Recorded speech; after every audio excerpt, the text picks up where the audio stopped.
Welcome to our channel novels by Hassan Kanwal. کیسے ہیں پیارے ریڈرز؟ میں ہوں آپ کی ہوسٹ ہبا۔ تو میں حاضر ہوئی ہوں ناول رازدار محبت کی قسط نمبر 37 کے ساتھ۔ تو آئیے بغیر کسی تاخیر کے شروع کرتے ہیں۔ کام روٹین کے مطابق چل رہا تھا۔ وہ بسمہ سے نور کے متعلق بات کر رہی تھی ابھی ڈریسنگ روم میں بیٹھ کر کہ اچانک باہر سیٹ سے شور آتا سنائی دیا۔ میں تم سے بعد میں بات کرتی ہوں بسمہ۔ وہ کال ڈسکنیکٹ کر کے تیزی سے باہر کی جانب لپکی۔ باہر بری طرح ہلچل مچی ہوئی تھی کہ تحریم ڈوب گئی ہے۔ کیونکہ وہ فلم کی ہیروئن تھی اس لیے پورے سیٹ پر بھگدڑ سی مچ گئی۔ بمشکل تحریم کو گہرے سمندر سے نکالا گیا۔ وہ سانس نہیں لے پا رہی تھی۔ اسے فوراً ہسپتال منتقل کیا گیا۔ کیونکہ یہ حادثہ سیٹ پر پیش آیا تھا اسی لیے فوراً ہی نیوز کی زینت بن گیا۔ ہر طرف اس حادثے کی خبر پھیل گئی۔ معاملہ تو تب بگڑا جب تحریم کے مینیجر نے اپنا سٹیٹمنٹ جاری کیا کہ تحریم کی سوشل میڈیا اکاؤنٹ پر، جس میں بتایا گیا ہے کہ تحریم نے جو سوئمنگ سوٹ پہنا تھا وہ پانی کے اندر جانے کے بعد اس کے جسم سے چپک گیا اور اتنا بھاری ہو گیا کہ وہ تیر نہ سکی۔ اس کے ڈیزائنر نے لاپرواہی سے کام لیا ہے جس کے سبب اتنا بڑا حادثہ پیش آیا۔ چونکہ تحریم کے سوٹ کی ڈیزائنر زویا تھی اس لیے لوگوں نے فوراً ہی زویا کے خلاف سوشل میڈیا پر پوسٹیں لگانا شروع کر دیں۔ زویا ابھی ہوٹل پہنچی ہی تھی کہ گاڑی سے اترتے ہی اس پر تحریم کے فینس کی جانب سے حملہ کر دیا گیا۔ کیونکہ زویا کو ابھی تک تحریم کے مینیجر کی جانب سے دی گئی اسٹیٹمنٹ کی کوئی خبر نہ تھی، اس لیے یہ حملہ اس کے لیے بہت اچانک تھا۔ خود بہت پریشان تھی کیونکہ اسے علم تھا کہ یہ حادثہ اس کے ڈیزائن کیے سوئمنگ سوٹ میں پیش آیا ہے جس کا اسے جواب دینا ہے کل تک ٹیم کے آگے۔ مگر یہ تصور بھی نہیں گزرا تھا کہ جب وہ ہوٹل پہنچے گی تو تحریم کے کریزی فینس اس پر حملہ کر دیں گے، اس پر انڈے، سڑے ٹماٹر، کیلے کے چھلکے پھینکے جانے لگیں گے۔ مس زویا، ادھر سے ہوٹل کے گارڈز نے آ کر اسے بچایا۔ وہ خالی ذہن کے ساتھ ان کے بنائے گول دائرے میں چل رہی تھی۔ اس حملے کے سبب اسے ذہنی طور پر بہت دھچکا پہنچا تھا۔ جتنی تحریم کی فین فالوئنگ تھی اتنی ہی ہیٹ لسٹ زویا کی بڑھی۔ ہوٹل میں داخل ہوتے ہی سب سے پہلے اس نے اپنے کمرے کا رخ کیا تھا۔ اس کے اندر سے سڑے ہوئے ٹماٹروں اور انڈوں کی بدبو آ رہی تھی۔ وہ سب سے پہلے نہانے گئی۔ نہا کے آنے کے بعد جب اس نے آ کر سوشل میڈیا اکاؤنٹ چیک کیا اپنا تو بڑے کمنٹس کی بھرمار تھی، برے کمنٹس کی بھرمار تھی۔ اس کا سر چکرایا۔ یہ اپرچونٹی کتنی مشکل سے ملی تھی اسے، اور تحریم کے ساتھ ہونے والے حادثے کے سبب اس کا نام بننے سے پہلے ہی خراب ہو گیا تھا انڈسٹری میں۔ وہ پہلے ہی ذہنی طور پر دباؤ کا شکار تھی کہ اسے کال ریسیو ہوئی۔ ہیلو آریس۔ زندگی میں پہلی بار آریس کا نام اپنے سیل کی اسکرین پر دیکھ اسے حد درجہ کی خوشی ہوئی۔ کیا چل رہا ہے؟ یقیناً وہ جانتا تھا، تبھی تو پوچھ رہا تھا۔ پورے میڈیا میں خبر پھیلی ہوئی تھی، اسے علم نہ ہو یہ کیسے ممکن؟ تحریم کے ساتھ حادثہ ہوا ہے سیٹ پر۔ کیا اپنی جیلسی میں تم نے کچھ کیا ہے؟ اور اس کا اگلا سوال زویا کے دل کو جا کر لگا۔ آریز ملک، میں نے کچھ نہیں کیا ہے۔ وہ ساری امیدیں، وہ آس، وہ لمحہ بھر پہلے جو نرمی تھی اس کے لہجے میں، وہ سب غائب ہو گئی تھیں اب۔ وہ تمہارا ڈیزائن کی وہ سوٹ پہنی ہوئی تھی زویا۔ ہاں مگر وہ حادثہ ہے، اور حادثے تو کسی کے ساتھ بھی کسی بھی وقت ہو سکتے ہیں۔ اس سے میرے سوٹ کا کیا لین دین؟ وہ چیخی۔ اس کے لہجے میں احتجاج و اعتراض تھا۔ ٹھیک ہے، میں آ رہا ہوں واپس، پھر دیکھتے ہیں کیا کر سکتا ہوں میں۔ وہ نرمی سے گویا ہوا۔ کوئی ضرورت نہیں ہے تمہیں آنے کی، میں خود ہینڈل کر لوں گی سب کچھ، زویا تڑاک سے لہجے میں جل کر بولی۔ جب وہ اعتبار ہی نہیں کرتا تو پھر اس کے یہاں آنے کا کیا مطلب؟ تمہیں میری مدد کی ضرورت نہیں ہے؟ دوسری جانب سے سنجیدگی کے ساتھ استفسار کیا گیا۔ بالکل نہیں۔ زویا کے لہجے میں ذرا بھی لچک نہیں تھی یہ جواب دیتے وقت۔ سوچ لو، میں بار بار مدد کی آفر نہیں کرتا زویا۔ وہ پھر فیصلے پر نظر ثانی کرنے کی دعوت دے رہا تھا۔ اگر تم دنیا کے آخری شخص ہوگے نا آریز ملک، تو بھی میں تمہارے پاس مدد کے لیے نہ آؤں اب۔ وہ جزبز ہو کر ایک ایک لفظ جتاتے ہوئے گویا ہوئی۔ مقابل نے جواب میں کچھ نہ کہا۔ ابھی اس حادثے کو ہوئے 4 گھنٹے بھی نہ گزرے تھے کہ اسے بسمہ کی کال موصول ہوئی۔ زویا، کچھ لوگ آ کر توڑ پھوڑ کر رہے ہیں ہمارے بوتیک میں کیا کروں؟ اس کی آواز کافی پینک تھی۔ صرف 4-5 گھنٹوں میں لوگوں کو اس کے بوتیک کا پتہ چل گیا، یہ کیسے؟ اب اسے محسوس ہو رہا تھا کہ کوئی دانستہ طور پر اسے ٹارگٹ بنائے ہوئے ہے۔ یہاں تو وہ دن رات محنت کر رہی تھی اپنے بوتیک کو کامیاب کرنے کے لیے، اور وہاں لوگ بغیر حقیقت جاننے کی زحمت کیے اس کے بوتیک پر حملہ کرنے پہنچ گئے تھے۔ تم پولیس کو کال کرو اور اندر ہی رہنا، میں یہاں سے جتنی جلدی ہو سکتا ہے واپس آنے کی کوشش کرتی ہوں۔ اس طرح کی خطرناک سچویشن سے پہلی بار اس کا واسطہ پڑا تھا۔ اس کے اپنے ہاتھ پاؤں بھی پھول گئے تھے۔ بسمہ کو ہدایت دینے کے بعد اس نے اپنے لیے آن لائن برازیلیا کی پہلی ٹکٹ بک کی۔ اسے کچھ بھی کر کے جلد سے جلد برازیلیا پہنچنا تھا۔ وہ ہوٹل سے نکلنے لگی تو ہوٹل کے سٹاف نے اسے باہر نہ جانے دیا۔ چونکہ اس کی فلائٹ بک تھی، اسی لیے اپنا چہرہ کور کیے وہ گارڈز کے ساتھ جیسے تیسے کر کے ہوٹل سے نکلی۔ راستے میں اسے مسلسل میسیجز آ رہے تھے، جن میں ایک میسج عدن کا تھا اور ایک مسٹر مرتسم کا۔ ان دونوں نے ہی میسج پر مدد کی آفر کی، لیکن زویا نے دونوں کو ہی انکار کر دیا۔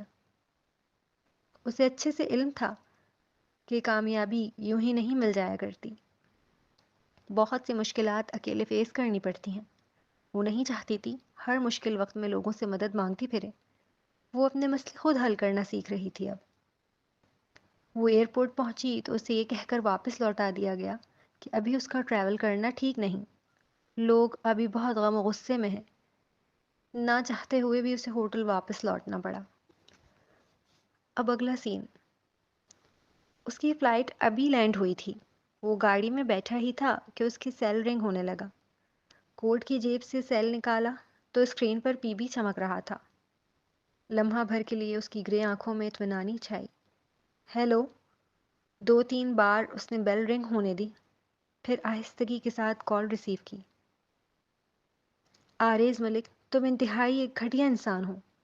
تمہیں کیا لگتا ہے میں سمجھ نہیں سکتی کہ یہ سب تم کروا رہے ہو تاکہ میں آ کر تمہارے آگے گڑ گڑاؤں اور مدد کی بھیک مانگوں، تاکہ تمہارا سو کالڈ ایگو سیٹسفائی ہو؟ تم کیا سمجھتے ہو میں بیوقوف ہوں؟ مجھے سمجھ نہیں آتا کہ تحریم کے فینس کو میرے بوتیک کا اتنی جلدی کیسے پتہ چلا۔ وہ سیل پر غم و غصے سے چیخی، مگر مقابل نے ایک لفظ نہ کہا، صبر و تحمل سے اس کی پوری بات سنتا رہا۔ اور کچھ کہنا ہے؟ جب وہ بول کر خاموش ہوئی تو مقابل نے نرمی کے ساتھ پوچھا۔ ہاں، یہی کہ تم ایک پتھر دل انسان ہو آریز ملک۔ میں تمہاری محبوبہ کے ساتھ ہوئے حادثے سے کوئی تعلق نہیں ہے۔ میرا تمہاری محبوبہ کے ساتھ ہوئے حادثے سے کوئی تعلق نہیں ہے، لیکن اس کے باوجود تم مجھے فالتو کی سزائیں دیے جا رہے ہو۔ تم نے میرے دن رات کی محنت تباہ کی ہے، میری بوتیک پر حملہ کروا کر، جس کے لیے میں تمہیں معاف نہیں کرنے والی کبھی۔ وہ جل دڑے سے لہجے میں تیزی سے گویا ہوئی۔ تمہیں لگتا ہے یہ سب میں کروا رہا ہوں؟ آریز کے لہجے میں سوال کرتے وقت سختی آئی۔ ہاں ہاں ہاں، وہ 100% یقینی انداز میں چیخی۔ مقابل نے اس کا جواب سنتے ہی کال منتقل کر دی۔ معلوم کرو زویا کے بوتیک پر حملہ کس نے کروایا؟ سیل کی خالی اسکرین کو تکتے وہ دانت پیستے ہوئے آگے بیٹھے وسیع کو آرڈر دے رہا تھا۔ اب اگلا سین۔ پورا ایک دن اللہ اللہ کر کے گزارا۔ دوسری جانب تحریم کو ہوش آیا تو اس سے اسٹیٹمنٹ لیا گیا۔ اس نے اپنے اسٹیٹمنٹ میں زویا کے سوٹ کو ہی ذمہ دار ٹھہرایا۔ اس کا کہنا تھا کہ سوٹ میں کچھ گڑبڑ تھی۔ اسے سوٹ پہنتے ہی خارش ہونا شروع ہو گئی تھی، اور جب وہ پانی کے اندر گئی تو وہ خارش اتنی زیادہ بڑھ گئی کہ وہ پھر سوئمنگ کر ہی نہ سکی۔ ساتھ ہی کپڑوں کے اندر سے ایسی مہک آ رہی تھی جسے سونگھنے سے اس پر بے ہوشی طاری ہونے لگی۔ اس کا جسم بھاری ہونے لگا۔ اب اگلا سین۔ مس زویا، مس تحریم کے ساتھ ہوئے حادثے کی پوچھ تاچھ کے لیے آپ کو ہمارے ساتھ پولیس اسٹیشن چلنا ہوگا۔ زویا کی جان نکلی تھی جب اپنے کمرے کے دروازے پر اس نے پولیس کو کھڑا پایا۔ ہر چیز اتنی جلد بازی میں ہو رہی تھی کہ اسے تو سمجھ ہی نہیں آ رہا تھا کہ وہ کیا کرے۔ کوئی بھی شریف عورت پولیس اسٹیشن جانے سے ڈرتی ہے، وہ بھی ڈر رہی تھی۔ پولیس اسٹیشن جاتے وقت اس کے دل میں ایک بار بھی خیال نہیں آیا کہ آریز کو کال کرنے کا۔ کچھ دنوں میں وہ اتنی نفرت کرنے لگی تھی اس سے۔ پولیس کے پوچھ تاچھ کرتے وقت وہ پورا لرز رہی تھی۔ اس کا خیال تھا کہ پولیس اسے اپنی پوچھ تاچھ کے بعد جانے دے گی، مگر ایسا نہ ہوا۔ یہ کہہ کر کہ انہیں گواہ ملا ہے جو اس کے خلاف گواہی دینے کے لیے تیار ہے، انہوں نے اسے روک لیا۔ جب اس نے کچھ کیا ہی نہیں تو گواہ کہاں سے آ گیا؟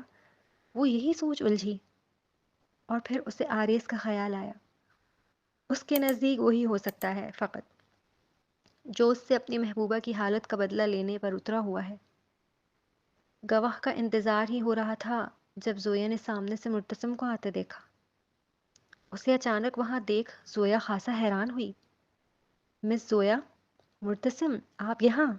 وہ دونوں ہی ایک دوسرے کو دیکھ حیران ہوئے، جیسے یہ ملاقات اتفاقی ہو۔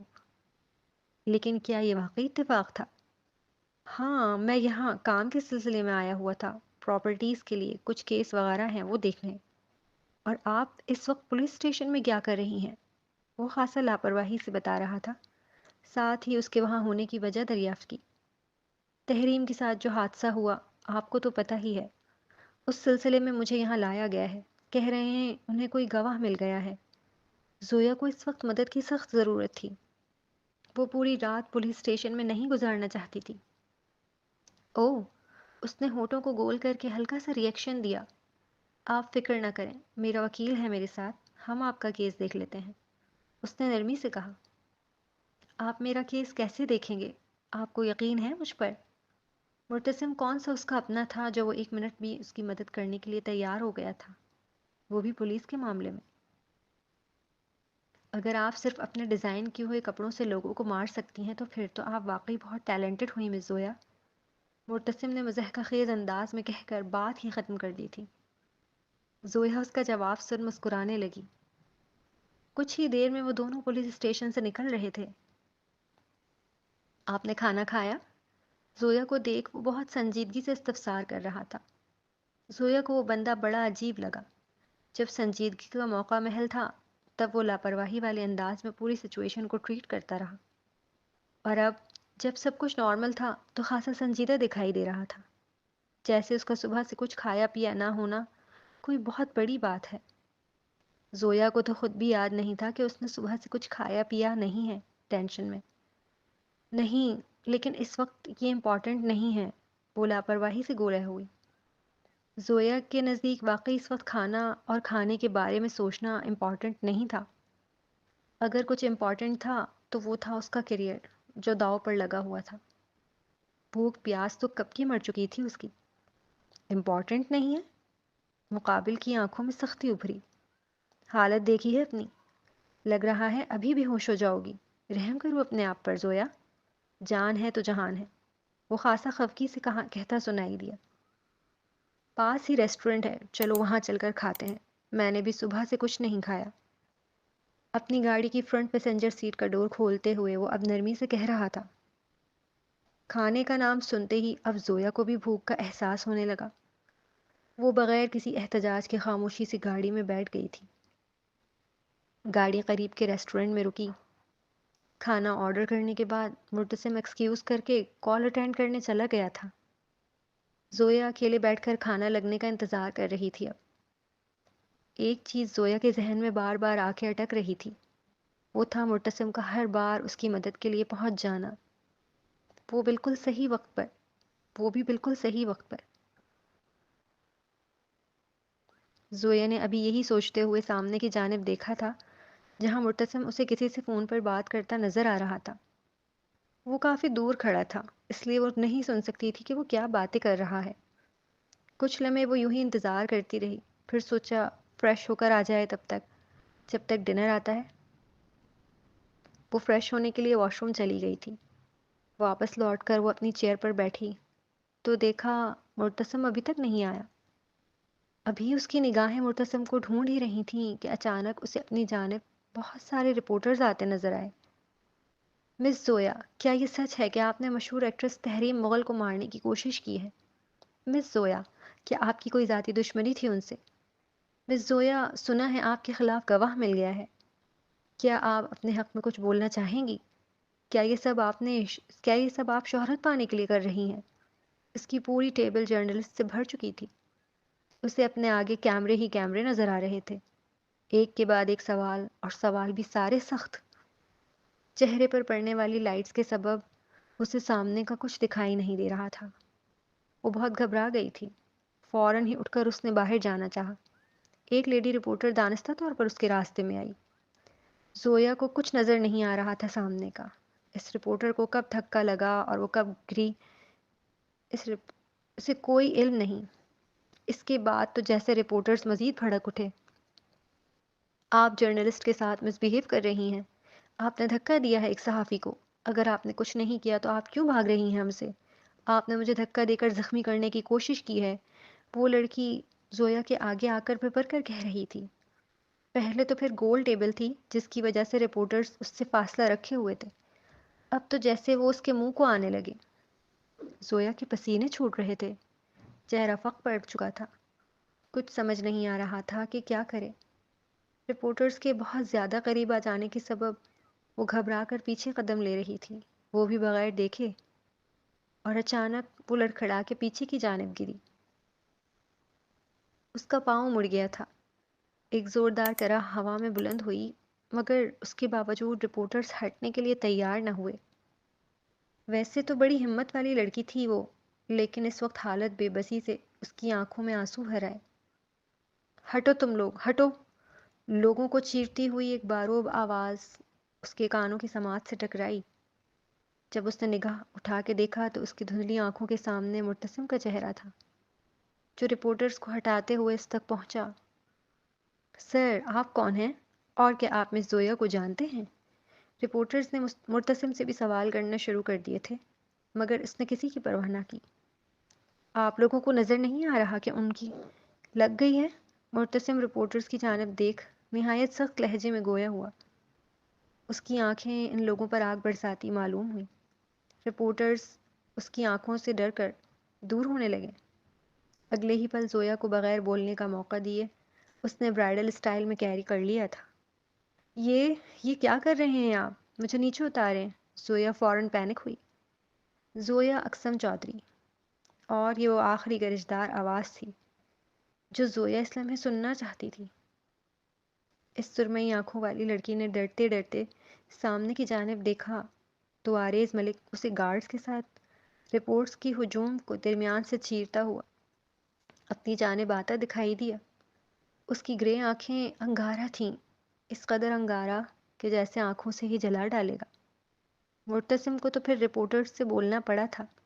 آریز ملک کی تو صرف آنکھیں ہی کافی تھیں انہیں ڈرا دینے کے لیے. میرے پاس آؤ زویا، ابھی. وہ اور مرتسم اب آمنے سامنے کھڑے تھے. وسیع و ثقلین نے تمام رپورٹرز کو وہاں سے ہٹا دیا تھا لمحہ بھر میں. زویا محسوس کر سکتی تھی مرتسم و آریز کے درمیان عجیب سی ٹینشن تھی، جیسا ان دونوں کا اپنا ہی بہت حساب کتاب نکلتا ہو. آریز کی دھاڑ سنتے ہی زویا خود بھی فوراً پینک ہو کر مرتسم کی گود سے اترنے کی کوشش کرنے لگی.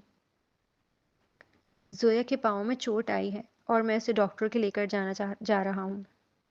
مرتسم آریز کی آنکھوں میں دیکھتے بڑے نڈر لہجے میں جتاتے ہوئے گویا ہوا. ساتھ ہی اس نے زویا کے وجود کے گرد اپنی باہوں کو مزید جکڑا. زویا، میں نے کہا ابھی آؤ میرے پاس. آریز نے مرتسم کی بات کو کوئی اہمیت ہی نہ دی. اب بھی وہ صرف زویا سے ہی مخاطب تھا. نہیں زویا، جو تمہاری عزت نہیں کرتا، جسے تمہاری کوئی پرواہ نہیں، تم اس کے ساتھ نہیں جا سکتی. تمہیں اس سے ڈرنے کی ضرورت نہیں ہے زویا، میں تمہارے ساتھ ہوں. مرتسم اس کی سرمئی آنکھوں میں جھانکتے نہایت محبت سے کہہ رہا تھا. میں نے کہا میرے پاس آؤ زویا. آریز کے صبر کی انتہا ہوئی تھی اب. وہ خود مرتسم کے قریب آ کر اس کے ہاتھ زبردستی ہٹاتے زویا کو اس کے باہوں سے آزاد کرانے لگا. جیسے ہی زویا کا پاؤں زمین سے ٹکرایا، تکلیف کی شدت سے اس کی گرہ بلند ہوئی اور وہ لڑکھڑا کر گرنے لگی. لیکن ابھی وہ گر پاتی اس سے قبل ہی ایک ہاتھ اس کا مرتسم نے پکڑا تو دوسرا آریز نے. مگر ابھی مرتسم نے زویا کا ہاتھ پکڑا ہی تھا کہ آریز نے ایک زوردار مکہ اس کے منہ پہ جڑ دیا. مگر وہ بھی بلا کر ہی ٹھہرا. ہونٹوں سے خون نکلنے لگا لیکن پھر بھی اس نے زویا کا ہاتھ نہیں چھوڑا۔ زویا، میں تمہارے ساتھ ہوں ہر قدم پر، چاہے تم جو بھی فیصلہ کرو، تمہیں ضرورت نہیں ہے کسی سے ڈرنے کی۔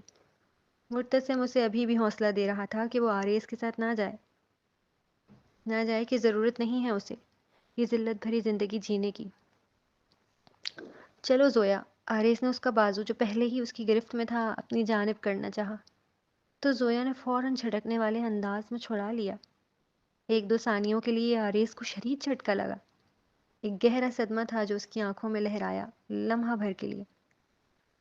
مرتسم، مجھے ڈاکٹر کے پاس لے چلو، زویا نے آریز کے سامنے ہی مرتسم سے مخاطب ہو کر نرمی سے کہا۔ مرتسم کا چہرہ کھل اٹھا تھا، زویا دیکھ سکتی تھی اس کی آنکھوں میں فاتحانہ مسکراہٹ رقصاں ہوئی۔ او تو، مرتسم نام ہے تمہارا؟ آریز اب مرتسم کی جانب دیکھ گردن ہلکی سی اڑی کر نہایت مفاہمانہ انداز میں کہہ رہا تھا۔ اس کے لہجے میں جو طنز تھا اسے زویا نے شدت سے محسوس کیا۔ آریز زویا کی لگی ہوئی ہے، اسے تکلیف ہو رہی ہے، میں اسے ڈاکٹر کے لے کے جا رہا ہوں، باقی باتیں ہم بعد میں کر لیں گے، مرتسم دانت پیستے ہوئے گویا ہوا۔ زویا نے محسوس کیا کسی چیز کی پردہ چل رہی ہے وہاں۔ پہلے اسے اپنی حقیقت تو بتاؤ، پھر دیکھتے ہیں وہ تمہارے ساتھ جانا چاہتی ہے یا نہیں، آریز گھمبیر لہجے میں گویا ہوا۔ تو زویا نے مرتسم کے چہرے کے رنگوں کو اڑتے دیکھا۔ تو زویا، تم اس کے ساتھ جانا چاہو گی؟ جانتی بھی ہوئی کون ہے؟ مسٹر مرتسم، کیا آپ خود بتانا پسند کریں گے کہ کون ہیں آپ؟ آریز کے لہجے میں تلوار سے زیادہ تیزائی تھی، اس کا انداز طنز بھرا تھا۔ زویا نے مرتسم کی جانب دیکھا، وہ بالکل خاموش تھا، اس کی آنکھوں میں شرمندگی ابھری۔ یہ حارث ہے، حارث مرتسم چودھری۔ اور بس آریز کا اعلانیہ کہنا تھا تو زویا کی آنکھیں حیرت اور بے یقینی سے پھیلیں۔ حارث؟ زویا ٹرانس کسی کیفیت میں اب حارث کی جانب دیکھتے حیرت سے بڑبڑائی۔ وہ حارث تھا، اس کا سابقہ منگیتر؟ وہ اتنے وقت سے اپنے سابقہ منگیتر کے ساتھ پھر رہی تھی اور اسے خبر ہی نہیں تھی۔ زویا نے پھر ایک لمحہ نہ لگایا حارث کے ہاتھ سے اپنا بازو چھڑانے میں۔ اس کے پاؤں میں بہت تکلیف تھی، وہ سیدھی کھڑی نہیں ہو پا رہی تھی، وہ گرتی سہارا نہ ہونے کے سبب، لیکن اس سے قبل ہی آریز نے اس کا بازو دوبارہ اپنی گرفت میں لے لیا اور اس بار زویا نے نہیں چھڑوایا۔ اسے اپنے ارد گرد ہر کوئی دھوکے باز نظر آ رہا تھا، سمجھ نہیں پا رہی تھی کہ کس پر یقین کرے اور کس پر نہیں۔ اس نے دوست سمجھا تھا حارث کو، اعتبار کیا تھا اس پر، اس اعتبار کی کرچیاں اس کی آنکھوں میں بکھری ہوئی الگ ہی نمایاں تھیں اب۔ پھر آریز ایک لمحہ وہاں نہ رکا، زویا کا ہاتھ تھامے وہ تیزی سے چلنے لگا۔ زویا سے تو پاؤں بھی زمین پر نہیں رکھا جا رہا تھا، وہ بمشکل ہی راہ بڑھتے ہوئے اس کے ساتھ چل پا رہی تھی۔ آریز، وہ چل نہیں سکتی، اس کے لگی ہوئی ہے، کم از کم اسی بات کا خیال کر لو، حارث ان کے پیچھے پیچھے آ رہا تھا کہتے ہوئے۔ اس کے لہجے میں فکر کا عنصر نمایاں تھا، مگر آریز کب سن رہا تھا؟ حارث جتنا کہہ رہا تھا، آریز کا غصہ اتنا ہی آسمانوں سے باتیں کرتا جا رہا تھا۔ زویا کو گاڑی میں بٹھانے کے بعد اس نے ایک ڈیتھ لک حارث کو دیا، پھر دوسری جانب سے تیزی سے آ کر گاڑی میں بیٹھا اور گاڑی سٹارٹ کی۔ وہ اتنی تیز گاڑی ڈرائیو کر رہا تھا کہ زویا کو لگا کہ اس کا دل کسی بھی وقت باہر نکل آئے گا۔ آریز، تمہیں مرنے کا شوق ہوگا، مجھے نہیں، پلیز گاڑی سلو کرو، زویا چیخی۔ آریز پلیز، وہ مسلسل چیخ رہی تھی مگر مقابل کب سن رہا تھا۔ آدھے گھنٹے کا راستہ 10 منٹ میں پار کر کے وہ ہوٹل پہنچ چکے تھے۔ آریز نے ہاتھ پکڑ کر ہی اسے گاڑی سے نکالا۔ آریز، میرے پاؤں میں لگی ہوئی ہے، تکلیف ہو رہی ہے مجھے، تھوڑا تو آہستہ چلو۔ وہ احتجاج کرنے لگی مگر مقابل نے کوئی توجہ نہ دی۔ وہ اسے لے کر اب لفٹ کے سامنے کھڑا تھا۔ لفٹ کھلی تو اس میں ڈائریکٹر، پروڈیوسر اور بہت سے دیگر ٹیم ممبرز شامل تھے۔ وہ سب حیرت کے مارے زویا کا ہاتھ آریز ملک کی گرفت میں دیکھ رہے تھے، مگر کسی کی مجال تھی جو ایک لفظ بھی ادا کر سکے؟ سب تیزی سے لفٹ سے نکلے اور آریز زویا کے ساتھ لفٹ میں داخل ہو گیا اور ان سب کے منہ پر لفٹ بند ہو گئی۔ وہ حسین نوجوان زویا کو اپنے کمرے میں لے آیا تھا۔ سچ بتاؤ زویا، کب سے مل رہی ہو حارث سے تم؟ اور کب سے چل رہا ہے میرے پیٹھ پیچھے یہ سب؟ وہ حارث ہی تھا نا جو اس رات تمہیں چھوڑنے آیا تھا؟ وہ اب اس کا بازو جھنجھوڑتے آنکھوں میں شعلے لیے ایک ایک سوال خاصا آگ بگولا ہو کر پوچھ رہا تھا۔ میں نے کچھ نیا نہیں کیا، اور میں تو یہ تک نہیں جانتی تھی کہ وہ حارث ہے۔ غلطی ساری تمہاری ہے، تم نے کبھی مجھے میرے ماضی کے بارے میں بتایا ہی نہیں، جبکہ تم اچھے سے جانتے ہو میری یادداشت جا چکی ہے۔ زویا اس کی گرے آنکھوں میں جھانکتے نڈر لہجے میں گویا ہوئی۔ اس نے کوئی گناہ نہیں کیا تھا، پھر وہ کیوں ڈرتی؟ آریز کچھ لمحے اسے یوں ہی بغور دیکھتا رہا۔ رائٹ، تمہیں تو یاد ہی نہیں کہ ماضی میں کیا ہوا ہے۔ اور اتنا کہتے ہی اس نے ایک لمحے کی دیری کیے بغیر زویا کو برائڈل اسٹائل میں اٹھا لیا تھا۔ وہ اسے سامنے رکھے بلیک صوفوں کی جانب لے کر بڑھا۔ زویا کو صوفے پر نہایت نرمی سے بٹھا کر اب وہ خود بھی اس سے لگ کر بیٹھ گیا تھا۔ اس حسین لڑکی نے حیرت سے اس کی جانب دیکھا۔ کچھ لمحوں میں ہی اس وجیح نوجوان کے چہرے کے جیسے سارے تاثرات بدل گئے تھے۔ اب وہ نارمل نظر آ رہا تھا۔ وہ حارث ہے، حارث مرتسم چودھری، حیات کا بھائی۔ اس کے چہرے پر آتے بال کان کے پیچھے کرتے وہ بڑی نرمی سے بتا رہا تھا زویا کو۔ اس کی انگلیوں کا سرد لمس زویا نے محسوس کیا۔ تمہیں یاد نہیں، مگر حارث تمہارا منگیتر تھا، لیکن وہ تم سے بالکل بھی محبت نہیں کرتا تھا، بلکہ اس کے گھر میں اس کے کتے کی بھی تم سے زیادہ اہمیت تھی زویا۔ یہ کہتے ہوئے اس نے زویا کے ہاتھ کو اپنے دونوں ہاتھوں میں لیا۔ بلکہ پوری مرتسم فیملی ہی تمہارے ساتھ بہت برا بیہیو کرتی۔ یہ منگنی صرف تمہارے فیملی سٹیٹس کی وجہ سے ہوئی تھی۔ وہ زویا کے چہرے پر آنے والے ایک ایک تاثر کو بغور دیکھ رہا تھا۔ پتہ ہے، عین تمہاری بارات والے دن تم اغوا ہو گئی تھیں۔ آریز کے بتاتے ہی زویا کی آنکھوں میں حیرت پھیلی۔ کیا؟ ہاں، وہ تصدیق کرتے ہوئے مزید زویا کے قریب ہوا۔ اب وہ زویا کی گردن پر اپنی انگلیوں کی پشت رگڑ رہا تھا نرمی سے۔ مقابل کی گرم سانسیں اس کی سفید گردن کو جھلساتی معلوم ہو رہی تھیں۔ ان کڈنیپرز کی شاید حارث سے کوئی دشمنی تھی۔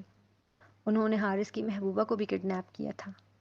حارث نے تم پر اپنی محبوبہ کو فوقیت دی۔ اس نے تمہیں بیچ دیا تھا انہیں ایک رات کے لیے، صرف دوسری عورت کی خاطر۔ اس کا آخری انکشاف زویا کے پاؤں کے نیچے سے زمین کھینچ گیا تھا۔ وہ کتنے ہی لمحے شوق کے عالم میں بیٹھی رہی۔ چلو مجھے بتاؤ، کہاں ملی تھی تم پہلی بار اس سے؟ آریز اس کے سیدھے رخسار پر اپنی انگلیوں کی پشت نرمی سے رگڑتے ہوئے استفسار کر رہا تھا۔ وہ ہم راستے میں ٹکرائے تھے، ایک بار اس کی شرٹ کا بٹن ٹوٹ گیا تھا، مجھے لگا ہم اتفاقی طور پر ملے ہیں۔ زویا نے سچ بیانی سے کام لیا۔ دنیا میں کچھ بھی اتفاقی نہیں ہوتا زویا، ہر چیز پلان ہے۔ کبھی کبھار پلان میں ہم بھی شامل ہوتے ہیں، اور کبھی کبھار وہ خالصتاً صرف خالق کا ہوتا ہے۔ اس کی بات سن زویا نے فقط اس بات میں سر ہلایا۔ کبھی اکیلے میں ملی ہو اس سے؟ اس کا اگلا سوال زویا کے کان کھڑے کر گیا۔ نہیں، میں تمہاری طرح بے شرم نہیں ہوں۔ وہ بھڑک کر اس کا ہاتھ اپنے گالوں سے جھٹک کر بولی۔ اور ویسے بھی میں طلاق لینے والی ہوں تم سے، اس لیے میری فکر کرنے کے بجائے اپنی محبوبہ کی فکر کرو تم۔ وہ جذبز ہو کر ایک ایک لفظ جتاتے ہوئے گویا ہوئی تو مقابل کی آنکھیں گہری ہوئیں۔ زویا نے اس کے گرد کالے بادلوں کو چھاتے محسوس کیا۔ میں نے تمہیں پہلے ہی بتایا ہے، میں اس وقت کوئی اسکینڈل برداشت نہیں کر سکتا۔ آریز نے جماؤ دے کر اپنا جملہ ادا کیا۔ ٹھیک ہے، نہیں لیتے ڈائیورس، مگر آج کے بعد ہم صرف کاغذی میاں بیوی ہیں۔ وہ اعلانیہ گویا ہوئی تو مقابل اس کا خوبصورت چہرہ دیکھنے لگا۔ کاغذی؟ آریز گہری نگاہ سے اس کے چہرے کو تکتے نہایت ہی احتجاجی انداز میں اس کا کہا لفظ دہراتے ہوئے۔ ہاں، آج کے بعد تم مجھے ٹچ نہیں کرو گے۔ کمرے میں آنے کے بعد ہم دونوں صرف اجنبی ہیں ایک دوسرے کے لیے۔ اس کا سختی و بے مروتی سے دیا جواب آریز کی دماغ کی نس پھڑکا گیا۔ ٹچ نہ کروں تمہیں؟ وہ مسکرا کر زیر لب اس کا جملہ دہراتے ہوئے، جیسے اس نے دنیا کو کوئی بہت ہی برا لطیفہ سن لیا ہو، اور اگلے ہی پل اس نازک صفت کے دونوں ہاتھ پکڑ کر سر سے اوپر لگا کر اس کے سر کو پیچھے کی جانب گراتے وہ اس پر جھک گیا تھا بغیر اسے کوئی احتجاج کا موقع دیے۔ اب اگلا سین۔ صبح اس کی آنکھ کھلی تو خود کو بیڈ پر پایا۔ اس کا دل بری طرح جل رہا تھا۔ غم و غصے سے جیسے ہی پاؤں ہلانے کی کوشش کی بیڈ سے نیچے اترنے کی نیت سے، ایک زوردار گراہ اس کے منہ سے بے ساختہ نکلی۔ چادر ہٹا کر دیکھا تو اس کا پاؤں بری طرح سوج رہا تھا۔ جیسے تیسے اپنے آپ کو گھسیٹتی وہ دروازے پر پہنچی تو دروازہ کھولتے ہی اسے 2 گارڈ نظر آئے کھڑے۔ اس نے باہر جانا چاہا تو انہوں نے فوراً ہی اپنا ہاتھ اڑا کر اس کا راستہ روکا۔ سوری میم، سر کے سخت آرڈر ہیں کہ آپ کو کمرے سے نہ نکلنے دیا جائے۔ گارڈز کی بات سنتے ہی زویا کا ٹیمپریچر ہائی ہوا، لیکن وہ جانتی تھی وہ کچھ نہیں کر سکتی۔ میرے پاؤں پر چوٹ آئی ہے، مجھے ڈاکٹر کو دکھانا ہے، وہ اپنا پروقار انداز قائم رکھے نہایت برہمی سے بولی۔ میم، آپ ہمیں 1 منٹ دیں، ہم سر سے بات کر لیں۔ گارڈز نے فوراً ہی اس کی پاؤں کی جانب دیکھا جو سوجا ہوا الگ ہی نظر آ رہا تھا۔ ان میں سے ایک گارڈ نے اس کے سامنے ہی آریس کو کال ملائی۔ Okay sir. بات کرنے کے بعد سیل اپنے پاکٹ میں رکھتے اب وہ زویا کی جانب واپس متوجہ ہوا۔ آپ اندر جائیں میم، سر کچھ دیر میں آپ کے لیے ڈاکٹر بھیج رہے ہیں۔ حالت بے بسی میں وہ کڑکڑاتی ہوئی دروازہ زور سے بند کر کے واپس اپنے کمرے میں آ گئی۔ وہیں دوسری جانب، سر آپ کا شک صحیح نکلا، مس حیات ہی گواہ بھی ہیں میم کے خلاف۔ بس اتنا سننا تھا کہ آریس کا ہاتھ جو فائل پر چل رہا تھا وہ رک گیا۔ بہن گواہ بن رہی ہے، بھائی بیل کروا رہا ہے، دونوں بہن بھائی کافی فارم میں چل رہے ہیں۔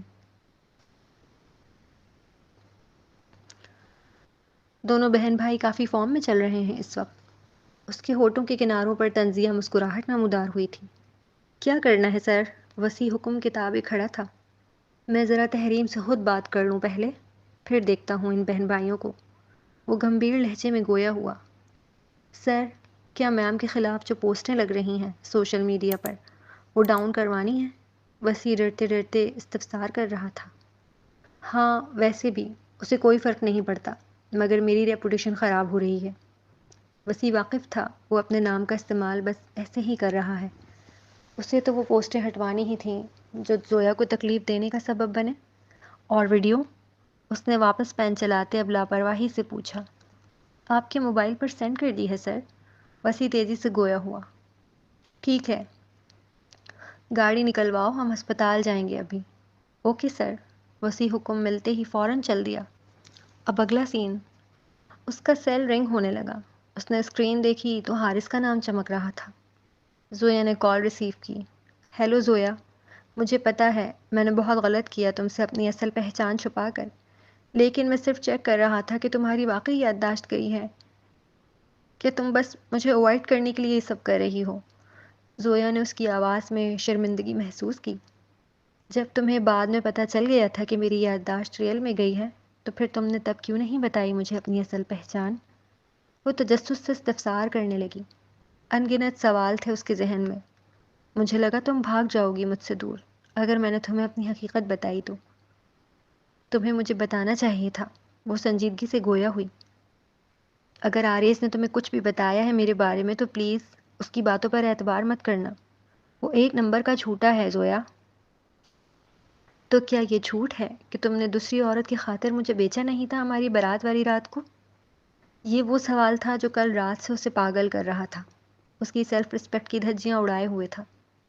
کوئی اتنا گرا ہوا کیسے ہو سکتا ہے؟ وہ یہی سوچ سوچ کر پاگل ہوئے جا رہی تھی۔ وہ دلہن تھی اس کی ہونے والی عزت، اس نے کیا کیا؟ اسے ہی بیچ دیا؟ یہ ضرور تمہیں آریز نے بتایا ہوگا۔ کس نے بتایا یہ ضروری نہیں، تم بس میرے سوال کا جواب دو، وہ سخت لہجے میں بولی۔ اس لمحے وہ آریز کی برائیاں سننے کھڑی نہیں ہوئی تھی، وہ بس سچ جاننا چاہتی تھی۔ اگر اس نے یہ بتایا ہے کہ میں نے تمہیں بیچا ہے تو کیا اس نے تمہیں یہ نہیں بتایا کہ بیچا کس کو تھا؟ پوچھو اس سے، کس کو بیچا تھا میں نے تمہیں؟ وہ بھر کر بولا۔ آریس کو؟ وہ اندازہ لگانے لگی۔ ہاں، وہ آریس تھا زویا، اس نے مجھے ایسی سچویشن میں پھنسایا کہ مجھے اپنی محبت اور تم میں سے ایک کو چننا پڑا۔ مگر یقین کرو میں اس وقت بہت مجبوری کی حالت میں تھا، میرے پاس کوئی دوسرا آپشن نہیں چھوڑا تھا۔ آریس نے، میں ابھی تک شرمندہ ہوں اپنی غلطیوں پر، میں اسی لیے واپس آیا ہوں تاکہ تمہاری مدد کر سکوں، آریس جیسے سائیکو سے تمہیں آزاد کروا سکوں۔ اس کی بات سننے کے بعد زویا نے کال منتقل کر دی۔ وہ اب گہری سوچ میں بیٹھی ہوئی تھی، جاری ہے۔ جی تو ڈیئر ریڈرس، یہ تھی آج کی قسط۔ امید ہے آپ لوگوں کو پسند آئی ہوگی۔ اگر پسند آئی ہو تو لائک ضرور کیجیے، اور اپنے فرینڈز اینڈ فیملی میں بھی اس کو شیئر کیجیے، اور اگر چینل سبسکرائب نہیں کیا تو اس کو بھی سبسکرائب کر لیں، تاکہ آنے والی نئی ساتھ آپ کو آسانی کے ساتھ مل